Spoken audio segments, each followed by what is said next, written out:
Recording is on. Ya, buenas tardes a toda la comunidad. Esta vez vamos a hacer un podcast con Martín sobre el tema singularidad o la singularidad. Martín. Así es Luis y Elena, o Luis, para los amigos Luis. Este, conversemos, ¿no? Porque acabo de como es normal. Bueno, este tema en particular a mí me parece interesante porque este libro, recuerdo, no sé cómo me llegó por recomendación, no sé si viendo un video de YouTube o algo, pero desde ¿Qué que libro lo estamos leí. hablando? ¿Ah? ¿De qué libro estamos hablando? La singularidad está cerca, de Ray Kurzweil, algo así, no me acuerdo exactamente el nombre del autor. El autor es Ray Kurzweil, claro, algo así. Este, bueno, me pareció bastante interesante porque él es un tipo que es como un futurólogo que se pone a analizar más o menos cuáles son los diferentes escenarios y sobre cuál es el futuro de la humanidad, ¿no? Entonces, me pareció una mirada interesante. Es algo que escribí en el año 2005 todavía, o hace unos 15 años. Entonces, y ahora parece que está más vigente que nunca, ¿no? ¿Qué es lo que a ti te... ¿Lo leíste por completo el libro? Llegué hasta la mitad más o menos, porque la versión que tenía era una versión PDF en el que el texto era pequeño y las hojas eran grandes, entonces era bastante incómodo de leer, no era muy cómodo, pero hasta la mitad nomás llegué. Ah, Pero se tiene que resaltar que en los primeros dos capítulos es donde está la parte principal de este libro, porque te hace como un review de todo, un pequeño resumen, y te hace, digamos, te hace un review en los primeros capítulos y en los otros capítulos siguientes es ya como que un poco más se pone a profundizar en cada una de las cosas que mencioné al principio, ¿no? Pero si te leíste el primer capítulo, ya con eso tienes la idea de todo el libro, más o menos, ¿no? Cómo evoluciona todo. según lo que tú leíste, ¿qué era la singularidad? Para que Bueno, entienda en la... realidad, Rey define bastantes singularidades. Por ejemplo, puede describir una singularidad que es la singularidad matemática. Es decir, la singularidad matemática sería dividir uno entre cero. Es una singularidad. Otra singularidad, por ejemplo, física, sería un agujero negro, que digamos que puede concentrar una masa, tiene una densidad infinita, se puede decir, ¿no? Un agujero negro y se Claro. considera como una singularidad física. Entonces, Eh, ahí la singularidad que él está hablando en este libro se refiere básicamente al punto en el cual eh, la inteligencia de las computadoras pueda superar a la inteligencia del humano. Y en este caso, yo justo estuve buscando información y encontré que la singularidad es simplemente algo que es singular y que no se repite. Así de sencillo, no indica nada. Pero claro, encontré la singularidad tecnológica o de la inteligencia artificial, que es la que creo que es la que nos interesa. Eh, en este caso, esa singularidad tecnológica o de ahí, según el libro, ¿qué indica o cuándo se llegaría a ese momento? ¿O qué es ese momento? Claro. Bueno, lo que indica en este caso es lo siguiente, ¿no? Es el punto en el cual la inteligencia o sea, una computadora podría llegar a tener la inteligencia, o podría llegar a simular la inteligencia de nuestro cerebro humano, ¿no? Inclusive pudiendo aprender a distinguir las emociones y todo ese tipo de cosas. Entonces, a partir de ese punto en el que la máquina, digamos, alcanza al cerebro humano, se puede decir que ya no hay vuelta atrás. Entonces, la máquina va a seguir mejorándose a sí misma, va a seguir mejorándose y el humano ya no va a poder, el ritmo con que crece su inteligencia biológica del ser humano. Es decir, nosotros para llegar hasta donde estamos, primero fuimos unas células, unas formas de vida menos complejas, Ujú. y luego mediante la evolución de cientos de millones de años, es que recién hemos llegado a formar una vida compleja, ¿no?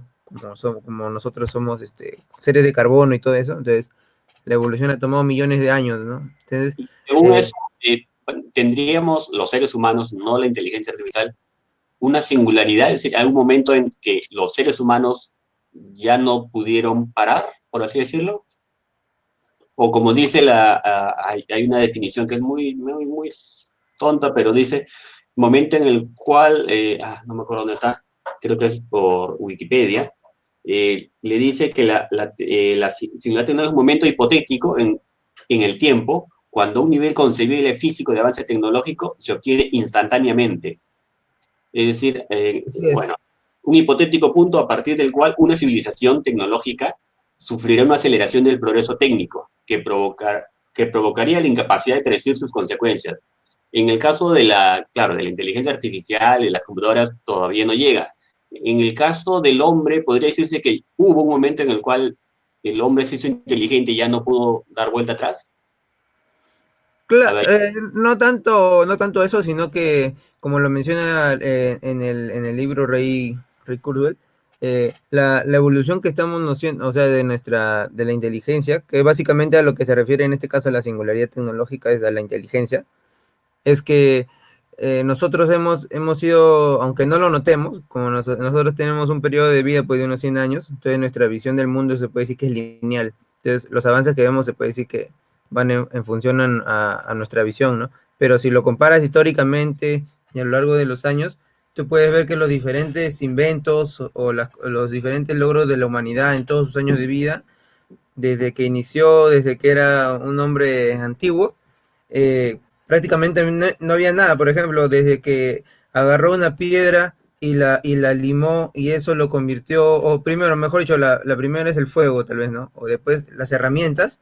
Entre ese periodo y el otro periodo, pues pasaron tal vez miles de años o millones de años, tal vez, ¿no? Después de las piedras hasta elaborar tal vez un hacha, pasaron otros. Después vinieron las civilizaciones, la cultura, la escritura, la imprenta. Y después de la imprenta para adelante, digamos que el mundo ha empezado a acelerar su crecimiento en cuanto a tecnología. Entonces, viene la imprenta, viene después llegamos al espacio, viene la parte que es la evolución en el hardware y en el software. Y ahora estamos viendo, ahora que ya estamos llegando a ese punto, por ejemplo, en los últimos 10 años se ha tenido una evolución pues totalmente brutal y bestial de la inteligencia artificial, y ahora eso se va a ver traducido en lo que es en la parte biológica, que estamos ya llegando a la parte de programación genética, edición de genes, mejoramiento, robots nanométricos, la nanotecnología. Esas son algunas de las tecnologías que él menciona en el libro, ¿no? Entonces, todo este avance que hemos tenido es exponencial, ¿no? Por ejemplo, el blockchain, para hacer una analogía, más o menos nació en el año 2009 a partir de un paper. Y a la fecha, bueno, él ya tiene 3 generaciones o 4 generaciones de blockchains en menos de ya casi 10 años, ¿no? Ya va a tener, menos de 10 años ya tenía 4, en el 2015 ya tenía 4 generaciones de blockchain, o sea, le tomó como 5 años para evolucionar, ¿no? Entonces ahí quisieras decir algo, creo. yo más quería consultarte, ¿la inteligencia artificial en qué momento llega a la singularidad? Esa es una pregunta. Y la pregunta que yo quería ver era, o que yo al menos yo pensaba, era que el hombre en algún momento pasó por su singularidad. Es decir, el, no, si nos vamos a comparar con otros animales, el mono o cualquier otro animal o el delfín, ellos nunca salieron, los delfines no dominan la tierra. La pregunta sería, ¿en qué momento el hombre llegó a decir, bueno, a partir de acá yo voy a ser el rey del planeta, o el rey del mundo, o yo voy a ser mejor que todos los demás en cuanto a inteligencia? Yo pensaba que, como tú dijiste al comienzo, era uno de esos dos hitos, por así decirlo, ¿no? No estoy muy seguro cuál fue primero, pero uno es el descubrir el fuego y la otra es crear herramientas. Y más me interesaría en la época de crear herramientas, es decir, cuando creó, por así decirlo, la primera lanza. Con la primera lanza pudo matar animales mejor, comer carne, ya no verduritas, y su cerebro creció, se hizo más inteligente, y a partir de ahí ya nadie lo paró. Ningún animal fue mejor o más inteligente que el hombre, y por lo tanto yo podría, no sé, se me ocurre decir que la singularidad del hombre fue cuando encontró o descubrió cómo hacer una lanza con una piedra. Lo amarró a un palo y empezó a cazar con eso. Y a partir de ahí el hombre ya fue más inteligente, empezó a desarrollar, llegó al espacio y sí, hizo muchas cosas. Si no, tendríamos que ver, antes yo pensaba cuando era menor, que las cosas cambiaron cuando se inventó el teléfono, a 1900 no sé cuánto, pero, o cuando se inventó el transistor, el primer transistor, pero para ese entonces ya, o sea, ya se veía llegar eso, o sea, Ir a la Luna, sí no teníamos la tecnología en ese momento, pero se pudo hacer. Pero a partir del momento en el cual el hombre usa una lanza y se vuelve más inteligente que los demás seres, por ahí creo que estaría la singularidad del ser humano. La pregunta, no sé si es justo, el libro toca todo ese tema, es si la singularidad de la inteligencia artificial llegará en los próximos años. Y no sé si el libro menciona cuándo, o cuándo crees Sí, tú. así es. El autor inicialmente mencionó que iba a ser en el año 2025, Wow, pero luego mencionó que, bueno, más o menos ahora dicen que va a ser en el año 2045 aproximadamente. Entonces, ¿qué es lo que va a pasar? Probablemente cuando sea en el año 2045, como te digo, la evolución que estamos teniendo es exponencial, ¿no? A medida que avanza la inteligencia artificial, no solamente avanza para el campo de procesamiento, sino que también avanza para la biología, para la nanotecnología, para diferentes campos, ¿no? Entonces, ese avance potencia los demás avances y hace que avancen también mucho más rápido. Entonces, puede ser para el año 2025 como para el año 2045, pero yo pienso que puede ser en el año 2045 ya cuando la parte biológica por ejemplo, no sé si se acuerda que estábamos viendo la vez pasada sobre robots, soft robotics, o sea, robots que tienen partes blandas, suaves, que para no partes metálicas ni de ni rígidas para manipular objetos, sino ya estructuras más especializadas y además también los nanorobots o los microrobots que están diseñando en Reino Unido. Entonces, pero Álvaro, eh, ¿tú crees que los soft robots sean más importantes que los hard robots, o sea, los robots normales, esos que se ven en los brazos robóticos? yo pienso que sí, porque, eh, bueno, porque en el caso de los robots normales, que más que todo su aplicación está en el campo industrial, eh, digamos que las cosas en las que tienen que tratar y todo eso son, tal vez no necesitan tanta precisión ni tanta suavidad tal vez para tratarlo, pero o sea, es en el caso en el que tú quieras sostener cosas, moverlas, agarrar algo, levantar peso, ¿no? Pero, por ejemplo, en cuanto a lo que son, por ejemplo, robots voladores, o por ejemplo, también hace poco Festo sacó un sujetador que se basaba en el mecanismo en el que un camaleón atrapaba las cosas. O sea, me parece que es la siguiente evolución, ¿no? Porque ya se ha explorado bastante lo que es la parte sólida, entonces me imagino que eso debe ser, va por ahí, ¿no? ¿Tú crees que esa es la parte más importante? O sea, a ver, yo discrepo. Por ejemplo, yo pienso que el momento en que el hombre pudo ir a la Luna fue un momento muy importante. No está trascendental, porque desde que llegó a la Luna no volvió a ir, no hizo nada y recién está pensando ir a Marte.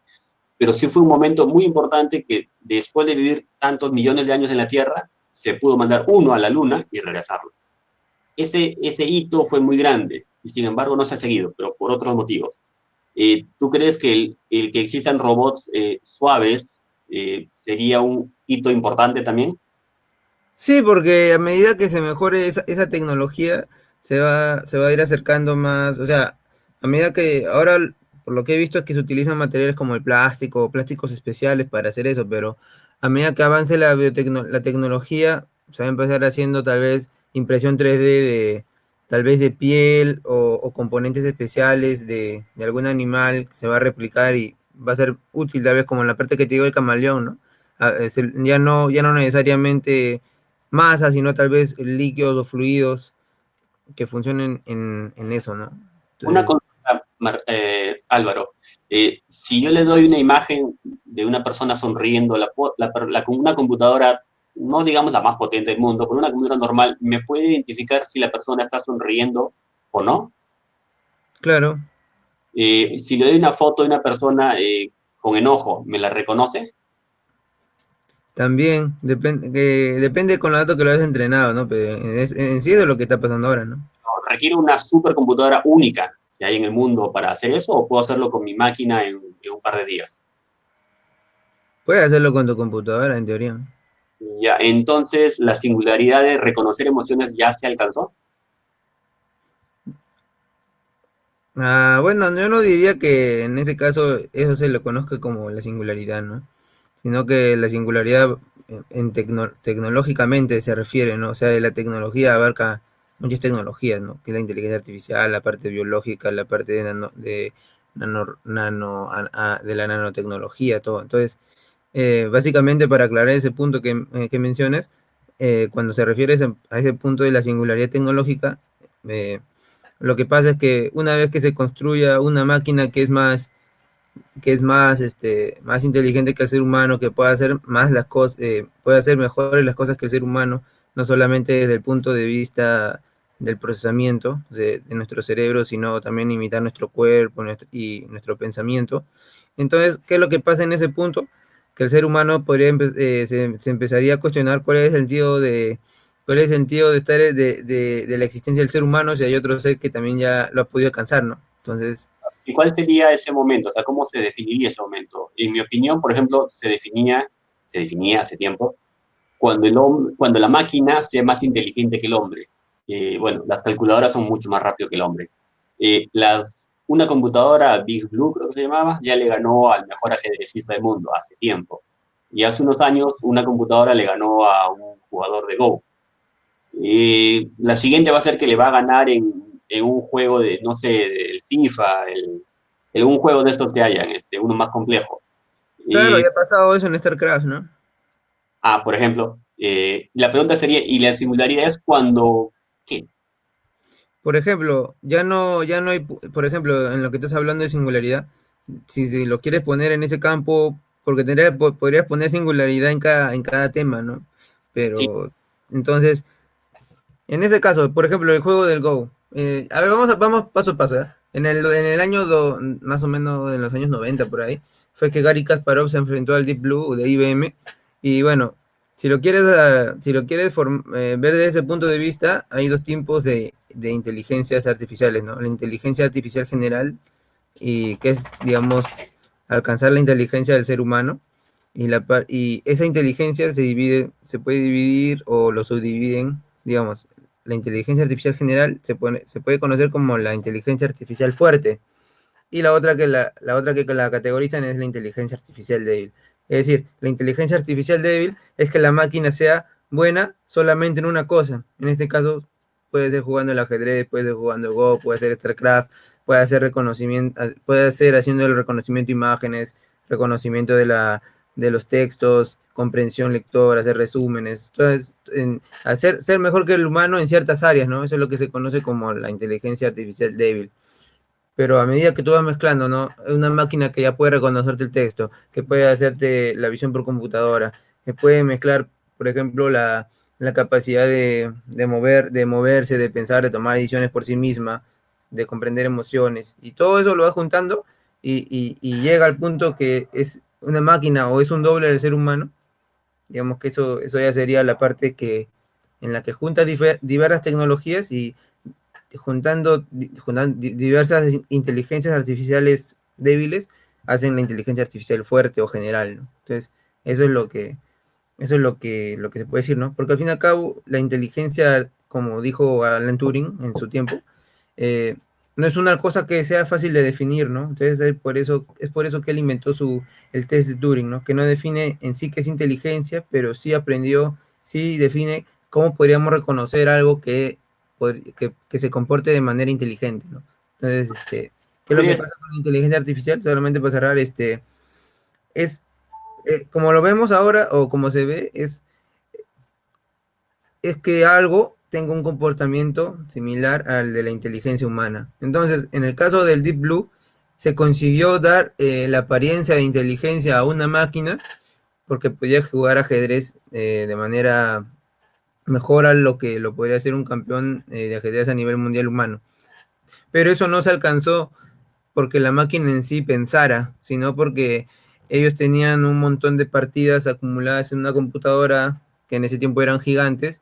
Entonces, para cada posición ellos tenían digamos, por escrito, o ya sabían en una base de datos que con cierta disposición de piezas en un tablero se podría saber cuál debería ser la mejor jugada para poder ganar. Entonces, no piensa en sí mismo, por sí misma la máquina, sino que tiene todos los patrones rastreados. Entonces, pero al momento de jugar, parece como si se comportara de manera inteligente, ¿no? Entonces, pero ¿Tú, no, digamos que no razona por sí misma, ¿no? Sino que tiene un comportamiento que parece inteligente. tú, Entonces, Álvaro, considerarías que entonces uno de los casos, no me lo sé todos, pero sería cuando le ganó en ajedrez, una computadora le ganó en ajedrez, cuando una computadora le ganó en Go, ujú. y tercer último, por mencionar uno nada más que no estoy muy al tanto, es cuando aparece Sofía y empieza a hablar casi como humano y ya puede usar cosas como yo soy tal cosa. Claro, o sea, tienen comportamiento que parece inteligente. Eso es lo que me refiero, pero que piensen así como nosotros todavía no se llega a ese punto ni de procesamiento, ¿no? ¿Tú crees que en algún momento llegue el momento en que la inteligencia artificial pueda crear inteligencia artificial o pueda crear No código? sé qué está pasando. ¿En qué caso? Por ejemplo, en el caso de el auto machine learning, que es decir, tú le das un problema a una máquina, digamos, y la máquina puede crear diversas estructuras o diferentes modelos de redes neuronales.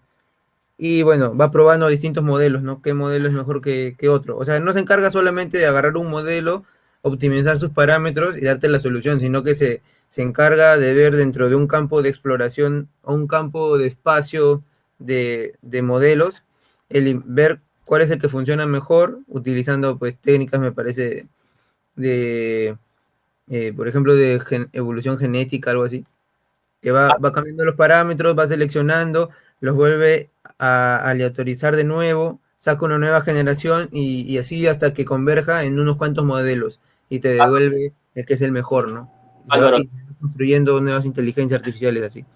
Álvaro, si tú tuvieras que elegir para trabajar con Sofía o con los camiones inteligentes, ¿en cuál trabajarías? Entre Sofía y los camiones inteligentes. Los camiones autoconducidos. Autónomos. Bueno, Bueno, en principio a mí me gustaría trabajar en la parte que es conducción autónoma, porque en verdad, y eso sería un tema interesante, es que siempre he odiado el lenguaje, nunca me ha gustado las clases de comunicación ni nada de eso, ¿no? Siempre me pareció un tema aburrido.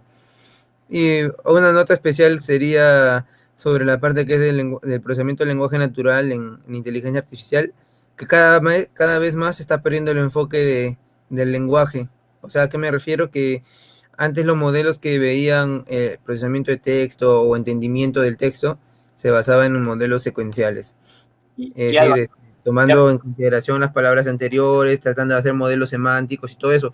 Pero ahora, con la capacidad de cómputo que aumenta y ahora el último modelo, digamos, modelo que sacó TensorFlow en el año 2017 que se llama Transformers, que básicamente se basa en mecanismos de atención, procesa el texto en paralelo con bastantes máquinas, lo procesas en paralelo, tienes una capacidad de cómputo brutal y básicamente se basa todo en modelos matemáticos y procesamiento, ¿no? Ya la parte del lenguaje ya casi no aplica, ¿no? Se puede decir que, como salió un artículo hace poco del MIT, eh, la parte se está perdiendo el lenguaje, el procesamiento del lenguaje natural, se puede decir que ha perdido su foco, ¿no? Ante los modelos matemáticos y la parte de la potencia computacional.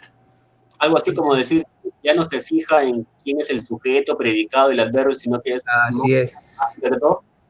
Se puede decir que sí. Y en realidad para mí tiene sentido porque al menos cuando un niño o una persona que está, digamos, 4 o 5 años, empieza a aprender a hablar, básicamente lo hace por repetición, ¿no? Habla, entiende y habla y comprende y entiende solamente repitiendo lo de su entorno, ¿no? No es necesario que tú le enseñes cuál es el verbo, cuál es el predicado, y entonces lo mismo hace la parte de la inteligencia artificial, en este caso la más reciente, que es el GPT-3 de OpenAI, que tiene como 175 billones de parámetros de entrenamiento y que es entrenado prácticamente con toda la web de Internet. No es complicado pensar que cada palabra, ya sabes que hay grupos de palabras que se agrupan juntas, ¿no? Entonces, sabes cuál es la probabilidad de que dado un conjunto de palabras, cuál va a ser la siguiente o cuál debería ser la siguiente idea, ¿no? Entonces, va más por ese punto, ¿no? Más que ya parte del tratamiento del lenguaje y todo eso. Toca, Álvaro, para ir culminando con el podcast, ¿tú consideras que en algún momento llegaremos a que la inteligencia sea tan inteligente que determine o defina que el hombre no exista? En otras palabras, ¿llegará Skynet?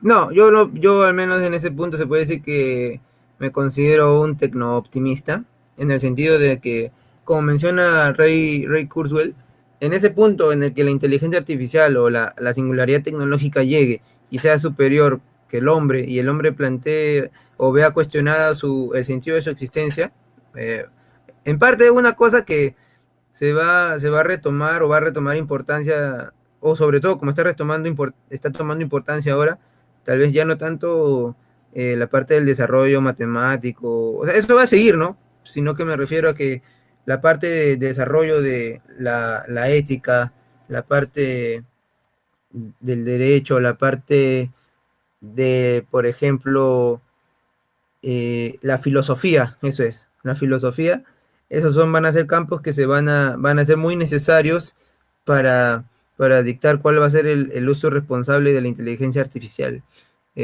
Porque va a ser un punto en el que nos vamos a cuestionar, ¿no? Que hemos creado una máquina que es tan inteligente que nosotros y que definitivamente pone en duda nuestra existencia, ¿no?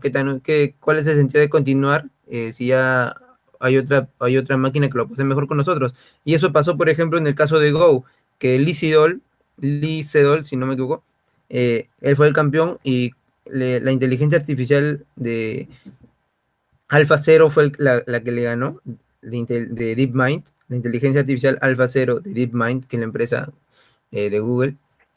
Eh, por ejemplo, se retiró del Go porque ella no le veía sentido a seguir compitiendo, porque ella nunca podría ganarle una máquina.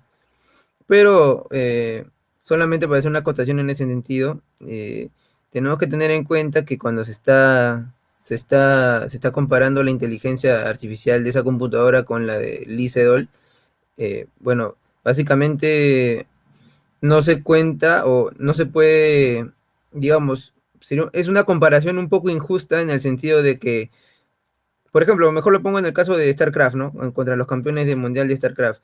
La máquina al momento de jugar, un ser humano normal cuando juega este tipo de juegos, básicamente hay un mapa que tú tienes que estar mirando a cada rato cómo va a ser el avance de tus tropas y cómo va a ser el ataque. Entonces, tú no tienes una visualización total del campo del juego completa, sino de manera parcial, a diferencia del ajedrez o del Go, que tú tienes la visión de todo el juego todo el tiempo por completo. Entonces, en este caso, la inteligencia artificial en el StarCraft, ella puede ver en todo el tiempo, todo el mapa, ¿no? Y tomar sus decisiones en base a eso, viendo todo el mapa. Entonces, no se puede todavía simular las mismas condiciones o las mismas restricciones que tiene el cerebro humano con las que tiene la máquina, ¿no? Que tiene más capacidad de memoria y todo eso, ¿no? Entonces, puede decir que en ese sentido es una comparación todavía injusta, ¿no? Porque nuestras capacidades biológicas no se podrían comparar jamás a las capacidades tecnológicas que tiene la máquina. Una, Ahora, una sí, última pregunta, Álvaro. ¿Tú crees que las computadoras deben ser tratadas como entes, como objetos, o son simples herramientas sin ningún derecho? no, de hecho eso ya está avanzando. En ese tema, me parece que en Japón o en Corea del Sur ya se está debatiendo sobre el derecho de las máquinas. No, mejor, más específicamente el derecho de los robots. ¿Tú piensas que deben tener derechos los robots? Eh, bueno, yo pienso que a medida, no sé si habrás visto esa película de el hombre centenario, que es un robot que después lo transforman en humano. Y al final, Bicentenario. y al final lo reconocen como un humano, al final, cuando ya está muriendo. Entonces, bueno, ahora tal vez puede parecer algo inconcebible, ¿no? Pero a medida que tú experimentes y convivas con otro robot al que tú le puedas hablar, con el que te puedas comunicar, al que le puedas transmitir tus preocupaciones y todo, lo vas a empezar a ver como un compañero, ¿no? Entonces, en ese sentido, ya cuando se vaya avanzando más y hay un compromiso más emocional del ser humano con esta máquina, eh, yo pienso que va a ser un paso tal vez necesario que se dé eso, ¿no?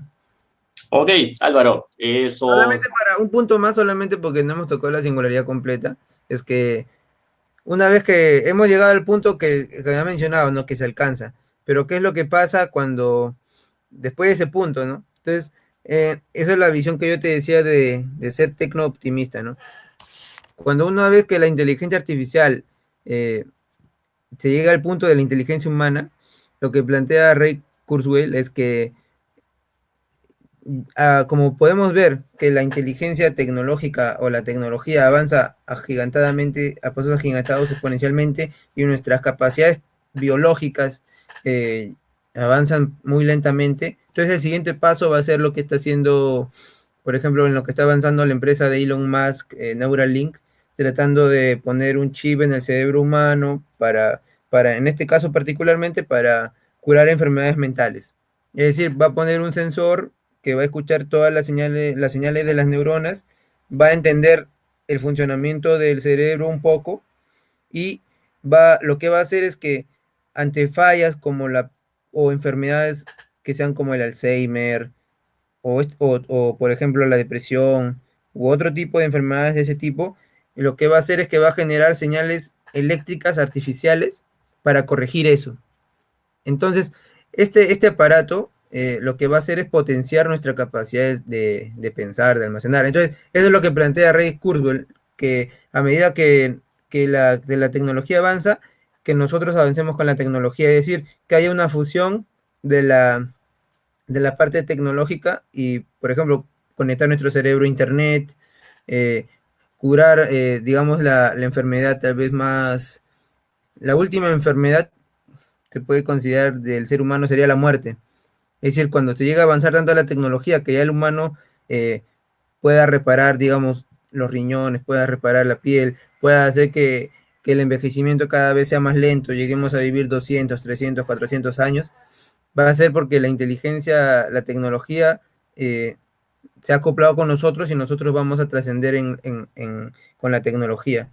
Entonces, esa es la parte. Y una vez que se haga todo eso, el camino que va a llevar al ser humano, el ser humano es ya ir a poblar distintos planetas, ¿no? Expandirse a distintos lados, ¿no?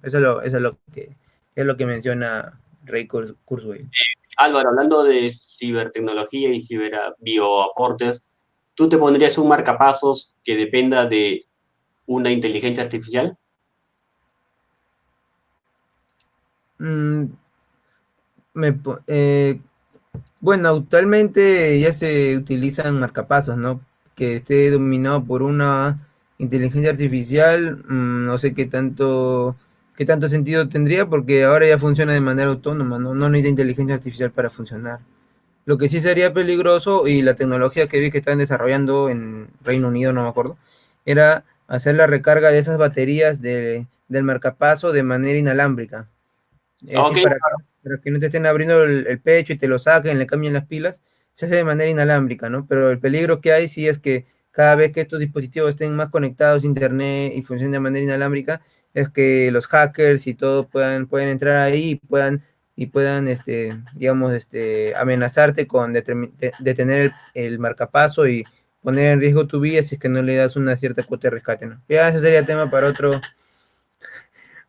podcast de ciberseguridad. claro. Más bien fue mucho gusto tenerte en el podcast y estaremos atentos para las siguientes podcasts de la comunidad.